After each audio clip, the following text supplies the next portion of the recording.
I'm not giving a man my personal information. All your information is confidential and is protected by federal law. Did you know the results will affect how much we receive in federal funding that can be used for schools, roads, healthcare, and so much more? We're working hard to visit every home and interview every person in the U.S. Virgin Islands. We comply with local health and CDC guidelines for your safety and ours. They came to my house and I wasn't home, but they left a note. How do I make sure I'm counted? You can call them and complete the census over the phone. It's super quick and super easy. So do the right thing and complete the 2020 census of the U.S. Virgin Islands.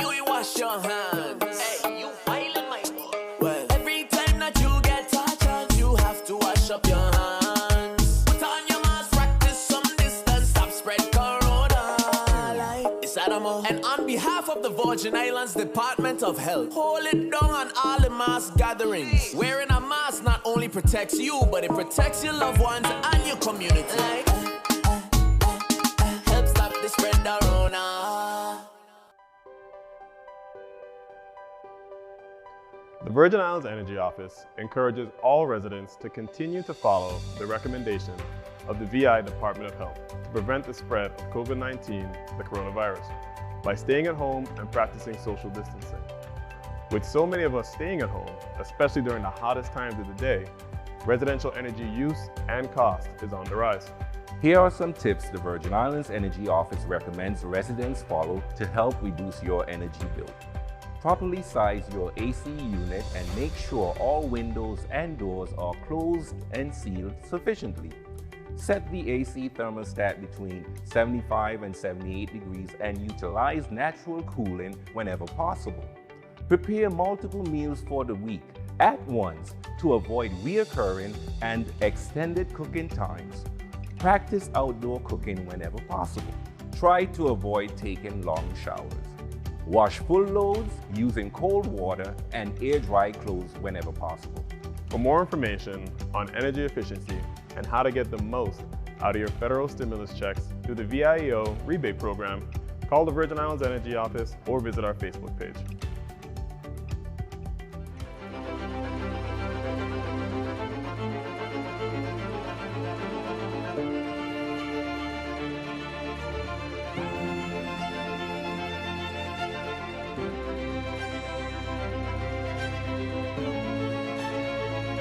Hey family, it's Reverend Jermaine Mully here. Every Sunday morning, 8:30 a.m., join us as we take a dive and walk through this series, Messages of Hope.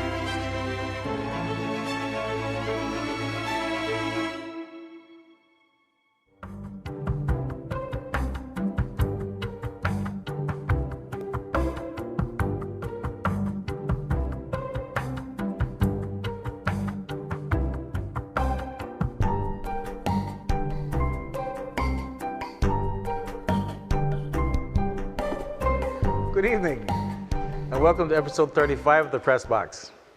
I am Dotson James, your guest host for this evening. Thank you for joining us. This is a break from us talking to you and an opportunity for us to speak with you. We are pleased to have with us today Dr. Ty Hunt-Caesar, Medical Director of the Department of Health and the lead of the Vaccine Task Force. She's here to correct the misinformation that's been circulated throughout the social media earlier this week. She will also update us on planning for the COVID-19 vaccine in the United States Virgin Islands. Don't forget to ask questions and share your best ideas in the comment section. Dr. Hunt-Caesar, welcome and good evening to you. How are you doing tonight? I'm good, thank you. Thank you for having me. No, it's just a pleasure to have you here this evening. And it's a pleasure also for you to help our citizens in the United States VI, Virgin Islands, about this recent misinformation. I think it was Sunday night when the 60 Minutes, CBS, was talking about us as a territory being involved in the COVID-19 and the vaccine. That was taken a little bit far with people saying that I guess we were going to be used as guinea pigs. Let us know where we're at with that, because that's the furthest thing from the truth from what I understand. No, absolutely. And first, I just would like to say that I'm so happy to be here to talk about the misconceptions and to inform the public of the truth.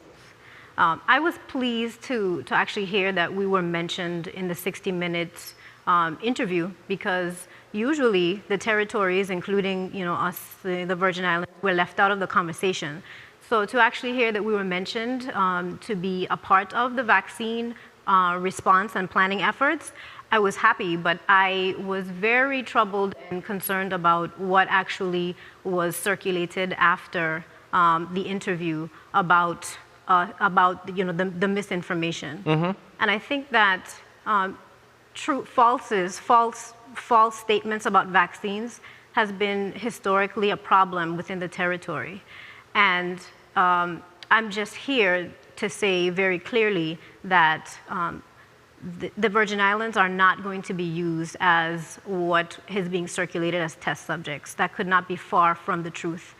We are included in the vaccine planning just as the entire nation is, and I'm proud to be a part of the plans, and I'm happy that we are going to be considered for the mass vaccination so that we can end this pandemic. And this pandemic is driving us all crazy. Now you talk about being part of the planning. So the Virgin Islands is, for our viewers' sake, the Virgin Islands is at the table with our federal partners. And who are our federal partners? CDC and... Correct. Yeah. So our federal partners include the Centers for Disease Control and Prevention, FEMA, as well as HHS, or Health and Human Services. That's a very large group of individuals. Large groups of individuals. And we're part of a region, or are we part with are the American Samoa, the Northern Marianas and Guam, are they at the same table, or are they part of it but in a different area? Correct. All territories are included in the vaccine planning response, just like we are. But because we are so large and so vast, 50 states, several territories, we are broken up and have discussions with the partners in different regions or different groups. So for example, we are under, for one of our federal partners, we are what we are considered region number 2, and that comprises New York State, New Jersey State, Puerto Rico, and the Virgin Islands. And that way we can keep the discussions focused and manageable. And it is manageable. So now the plan you're working on, there is an interim COVID-19 vaccination plan. Correct. That is something that has been discussed. Now, here's another scenario that I think one of the issues that caused some confusion was that this interim plan that you're working on, it is a draft, correct? But it was circulated as if it was a final. So sure, yes. So the interim work plan that we have or a draft is a working plan. So we have started the plans for vaccine distribution months ago. And this was a direct result of the idea that the COVID-19 vaccine would be a medical countermeasure or a way or that we can actually stop transmission of the virus. So for months, we have been working very hard, almost daily recently, on developing this plan so that we can be ready. That doesn't mean that we were involved in any of the vaccine testing.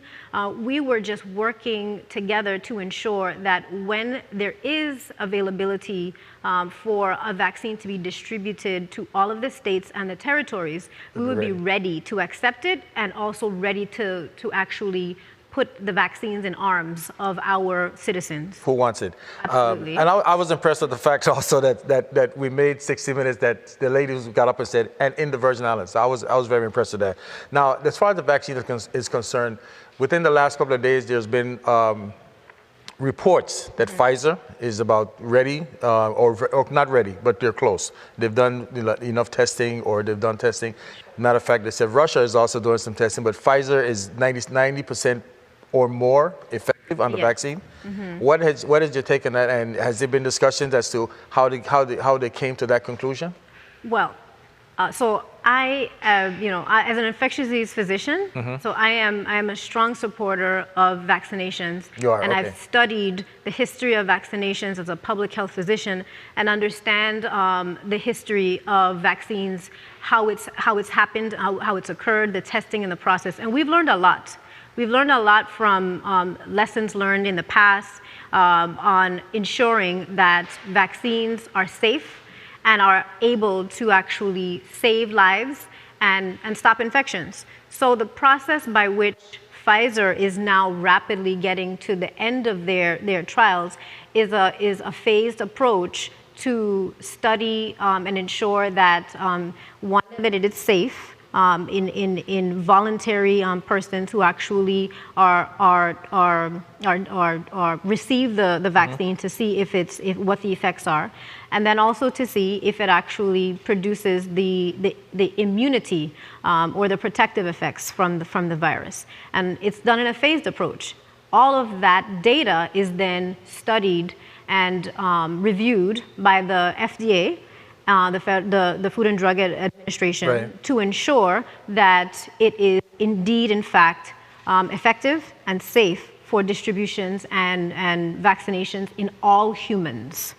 So that is what the process by which is occurring now with the different studies. Pfizer is one of them, and there's also different trials such as Moderna. Exactly. Yeah. And this would, and you're going to have different outcomes. And there are more that's being worked on. There's absolutely more. Now, a question. Now, is the vaccine that Pfizer is developing and Moderna is developing, are they both vaccines that is a two-pronged process, one now and 21 days later? Yes, from what I understand, that is what's coming out from both trials. It is going to be a two-part vaccine, and that's just because of the virology of the actual virus. And they're seeing that it's going to take a booster vaccine to give you the amount of immunity that is necessary to actually have the neutralizing antibody effect if you are exposed to the virus. Okay, getting back to the question of the misinformation, I think what created the problem was the fact that the transportation or the availability of the vaccines in the Virgin Islands, that's what really came up, is the fact that we are not in a position to, we don't have the ultra cold freezers for the vaccines, nor do we have the availability of dry ice, which would have to come from Puerto Rico. Are we in a position to get the ultra cold freezers, or because we are? Yeah, so we are. So that's the whole purpose and point of planning, understanding the shortfalls, so that we can work with our federal partners, work with the local agencies to then try to troubleshoot and increase our resource capability. So we do indeed, in fact, have the capability of storing the vaccines here in the territory. Okay, hold your thought. Yes, sir. She's going, folks. She's going. Okay, we'll be right back. We're going to take a short break.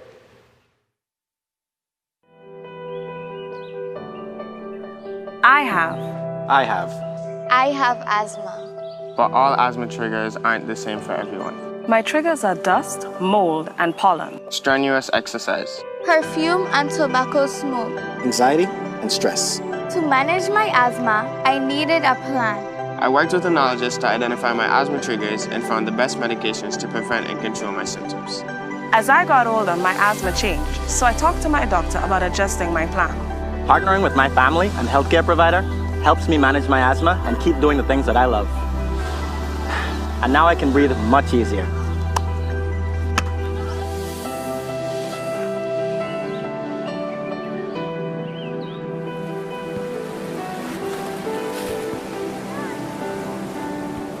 To learn more about managing asthma, visit doh.vi.gov. Well, we're back here with Dr. Ty Hunt Caesar, who is explaining to us everything that's going on. Well, I'm going to let you finish up with respect to the ultra-cold freezers. Now, again, it was reported that we are not in a position as a territory. We don't have the ultra-cold freezers, but we do have the availability of it coming over by dry ice from Puerto Rico. But we do have ultra-cold freezers. Am I not correct? We do have ultra-cold freezers within the territory.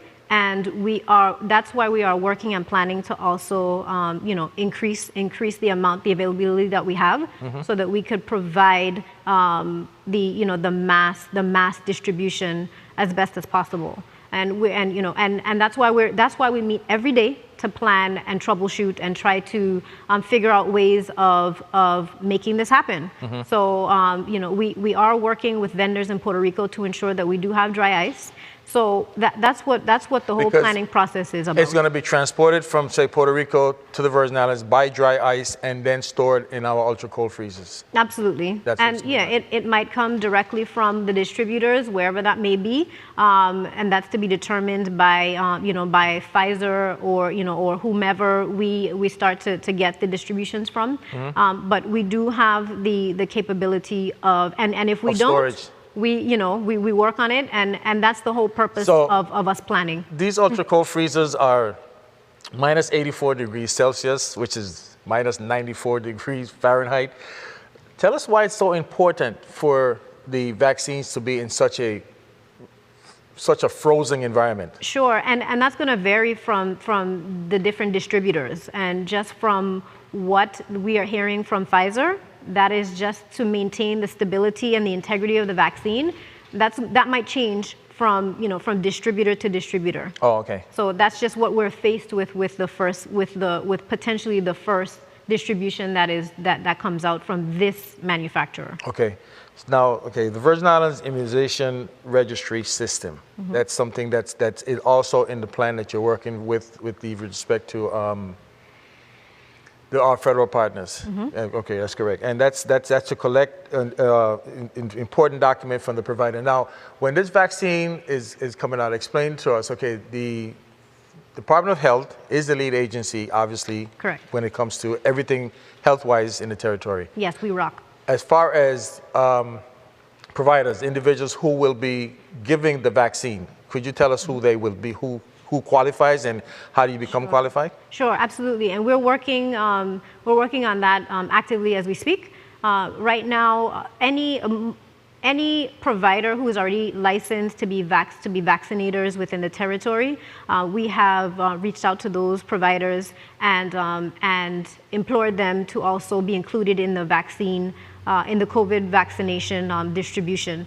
Most of those providers have willingly accepted and have applied through the process to be registered. Once you are licensed to provide vaccines, we have reached out to the providers and really asked for their assistance, and we're still getting applications and processing them through this system. So. Yeah. Will these providers have to have ultra-cold freezers in their establishments also? No, they will not. And that's why we are working hard to ensure that we have it, and working with the logistics for transportation, for the vaccine to be transported back and forth. And we have all of that equipment already in the territory. Say I want to get the vaccine. I know that when you go to doctors now for the normal yearly flu shot, which I do get. Great, thank you. Oh, you like that, huh? Okay, I get the normal flu shot.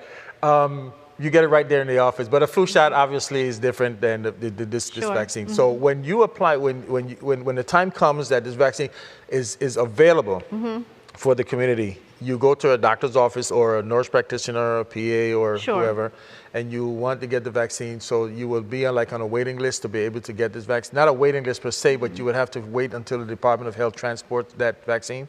Well, it's a phased approach, and because we will only be getting distributions in an unknown amount of quantity, we are planning to have the vaccine available to certain prioritized population, and then once it is available to the general public, then yes, then we would definitely ensure that the public knows exactly where the vaccine would be available and where you can go to get your vaccine. Okay, we'll take another break. We'll be right back, folks. Hey guys, did you know that 2020 census of the Virgin Islands is still happening? Yes, they was just by my house yesterday. I heard they really need our help counting the entire population of the Virgin Islands. Because the information that you give to the census will help our community to receive federal funding over the next 10 years. I'm not giving a man my personal information. All your information is confidential and is protected by federal law. Did you know the results will affect how much we receive in federal funding that can be used for schools, roads, healthcare, and so much more? We're working hard to visit every home and interview every person in the U.S. Virgin Islands.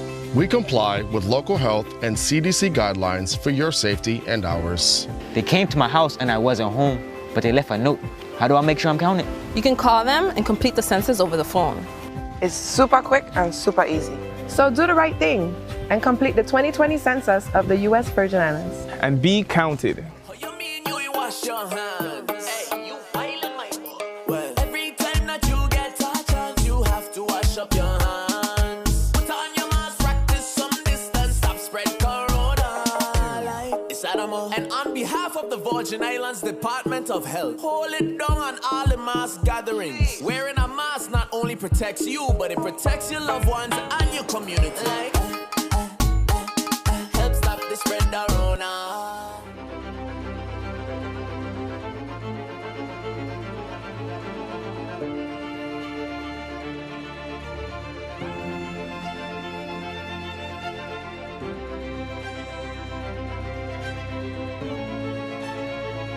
Hey family, it's Reverend Jermaine Mully here. Every Sunday morning, 8:30 a.m., join us as we take a dive and walk through this series, Messages of Hope.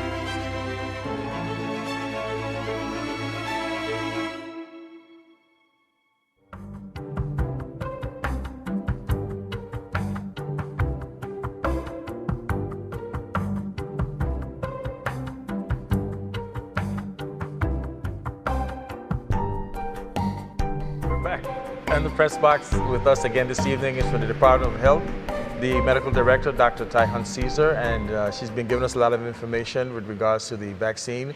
She cleared up a lot of the misinformation with respect to what was happening earlier in the week, where, again, I have to mention this, that we were told or we were being talked about on Facebook as being guinea pigs for this vaccine. And folks, we are not being guinea pigs, but we are part of the process. We're so part of the process that we were mentioned on 60 Minutes, that was I mentioned earlier, and that was a good thing. That goes to show you that the Virgin Islands has not fallen asleep on this pandemic. This pandemic is real, and it's so real that it has taken on a new life, Dr. Hunt Caesar, that there is now a spike across America again, and it's probably due to the change in weather and people getting probably too comfortable. Has there been a spike in the territory? Well, from what we have seen, our numbers have remained relatively low. Okay, we did have a small increase last week, but our numbers did come back down to around like the 2 to 3% weekly positivity rate. So we have not seen the third spike that we're currently seeing in the nation like right in now. Paso, Absolutely, Texas, yeah. we're not seeing that in the territory, but because we have open borders, we're open for leisure travel, and the travelers are coming from areas that that have high spikes. We are at risk for having increased numbers and spikes. That doesn't mean that we have to, because if we really continue to do our mitigation efforts and practice social distancing, wearing the mask, it doesn't matter if we have virus that's introduced. That if we practice the mitigation strategies, then it won't be transmitted, in the community. In the community. So we can prevent it. But we have been preventing. Absolutely. I think we have done a good job. But we do have a too. tendency, and I want you to let the folks know that we cannot let our guards down. They're Right. still having parties. Have you been getting many complaints in the Department of Health with respect to social gatherings still, like Yes. parties and beach outings? I think we are going to get in trouble as we head into the holiday months and the season, with folks getting a little bit tired of social the distancing. social distancing. Yeah. And we get comfortable among the people that we know, and the private parties will act as micro spreading events. So we have to really be careful, and just stay strong a little bit longer. And I believe it because we've made it this far, so far, and it's good. Now, who's on the vaccine task force along with yourself, and what is the role of the National Guard in this vaccine? Sure. So our vaccine task force is a group is comprised of you don't have to name names if you don't want to. many divisions within the department. So our preparedness division, our immunization program, our planning teams, the clinical teams. we're all very integrally involved in the task force, but we also have Vitima involved in the task force as well, and then we also have involvement with our federal partners. So we all work together on the task force for the planning. In addition to the National Guard, because it seems like the National Guard or the Army is going to play a major role across America with the So the Department of Defense is involved with actually transporting and with mass distribution. Okay. The VI National Guard has been very helpful in our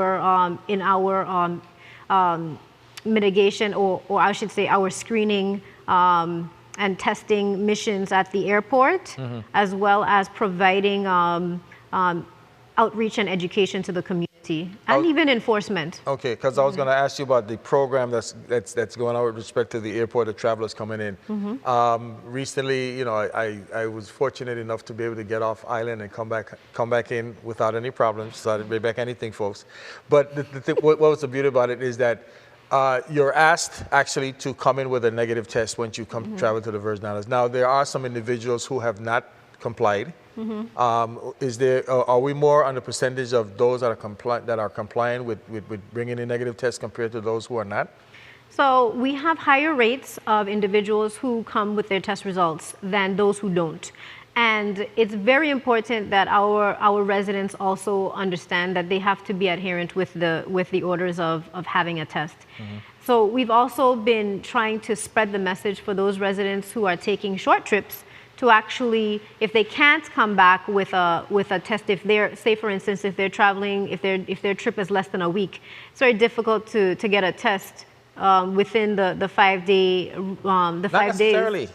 Okay, but sometimes it can be difficult if they're going on a short trip. If a short, very short, like a quick turnaround, a quick turnaround, then they really don't have the 5 days because they would be back within the 5 days. Yeah. So for those residents who are returning, we're urging them to also get a test when they return, 3 to 5 days after returning, but they have to quarantine when they return. So, you know, there's many different things that we're trying to encourage to make certain that you are tested when you're traveling, so to ensure that you are not, you know, spreading the infection from a recent travel. Yeah. Now, when people come in and they don't have a test, they're entered into a database so that we can try to track them and even conduct electronic contact tracing. So, are we doing testing at the airport if they come in without a test or no? So we are providing testing at the airport, not every day. Yeah, but that is in fact indeed the hope that we will get there, and we're working very hard to make that happen. And even if the testing is not available at the airport, and you have not provided a test, you are instructed to have a quarantine or to get a test at designated testing sites. Okay. How is the issue of contact tracing going? It's going well. We actually are leading the nation in contact tracing in our efforts. I'm very proud of our surveillance and epi team, because we still continue to contact trace every single person that tests positive, and that does not happen everywhere in the nation. Well, so we continue to do that. Well, I mean, I can speak for myself, and I think I can speak for some folks, but we're very proud of the work that the Department of Health has been doing. To be quite honest with you, from the very beginning to tonight, you have been open, you have been transparent, you've been helpful, and I think you've alleviated some of the fears that our folks have been having with regards to this virus. When do we expect, and that's a tough question, when do you think, and if you don't know, that's okay, the vaccine will be available to the Virgin Islands? That I can't say. Call Dr. Fauci, maybe he can give you an answer? Absolutely. I wish I could just call up Dr. Fauci right now and so he can tell us. I can tell you that earlier, before Pfizer came out with their results, I was very certain that a vaccine probably would be coming after the new year, perhaps maybe even in the spring. Pfizer has produced their results faster. And that doesn't mean that there's anything wrong with it. It just means that they conducted their trials, they were able to review it. But there is a mandatory 2-month review period after the trials are completed to ensure an extra assurance that the vaccine is actually safe. So that will happen, and I'm not certain if that means that we will be able to get vaccines before the end of the year, but we might. But you know, but chances are, depends. what most experts like yourself are saying, you probably want to look at the fact that we're looking at probably April or May of 2021. With different vaccine trials, the results will vary, but definitely next year, and we might have it at the end of the year, but we don't know.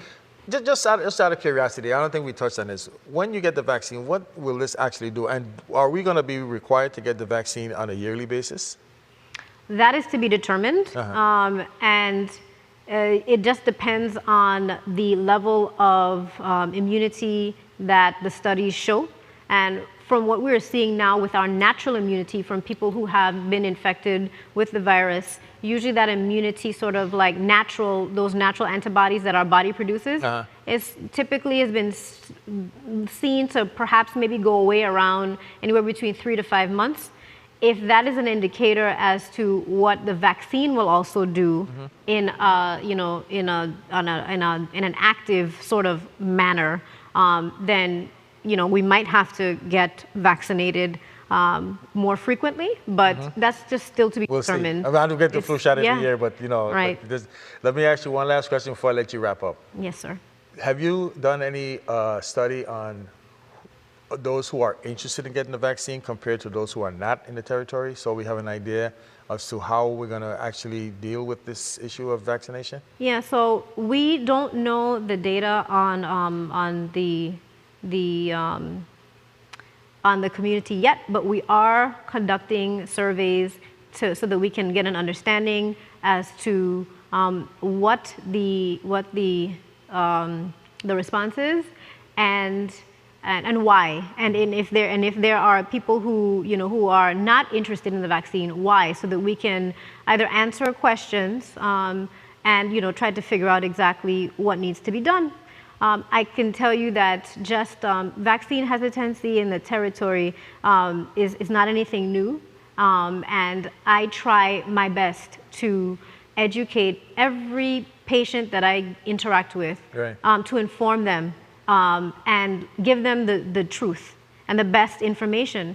Almost every question and fear that a patient gives to me about a vaccine, I can actually give them the truth and try to change their mindset, and so that they can understand that vaccinations saves lives, and it has been, and it will continue to. Yeah.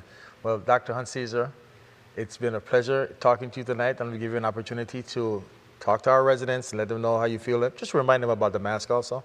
Sure, absolutely. So it's been my pleasure to talk to you tonight about vaccines. For those who know me, know that I love talking about infections and I love talking about vaccines. And vaccinations has been one of the greatest public health achievements in the 20th century. I love to try to spread that pearl. And the fact that the Virgin Islands is included in the discussion for the COVID-19 vaccination is a great thing. And we have been involved in the process from the very beginning, and we just want to let everyone know that the process is happening, and the mass distribution planning is something that is to happen after a safe vaccine is actually vetted and reviewed carefully by all of the agencies involved in this entire pandemic response. We want to remind everyone that we cannot return to normal unless we continue to do the things that we know to stop the spread of the infection. That is by wearing a mask, by socially distancing, frequent hand hygiene, washing your hands, and also cleaning the environment frequently. The medical countermeasure that we are speaking about in the form of a COVID-19 vaccine is also going to be an additional resource that will stop the spread of the infection. If we are able to immunize as many people as possible within the territory, that will allow for the reduction in the spread of the virus. And that is going to be an effective way for us to effectively get back to normal.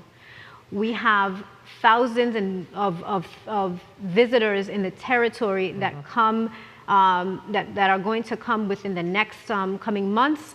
And, you know, as a form of our tourism industry, and the only way we will be able to stop any spread of an influx of infection is by mitigation and with a vaccine. So with that, we want to thank the Commissioner of Health, the entire Department of Health team, the Governor and Governor Bryan and his team, and everyone who is involved with this response. And I want to thank the territory for also doing what you are supposed to do by staying safe with masks and washing your hands. Thank you.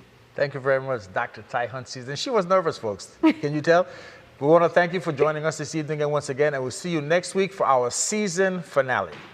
This is Dotson James. Do have a good evening.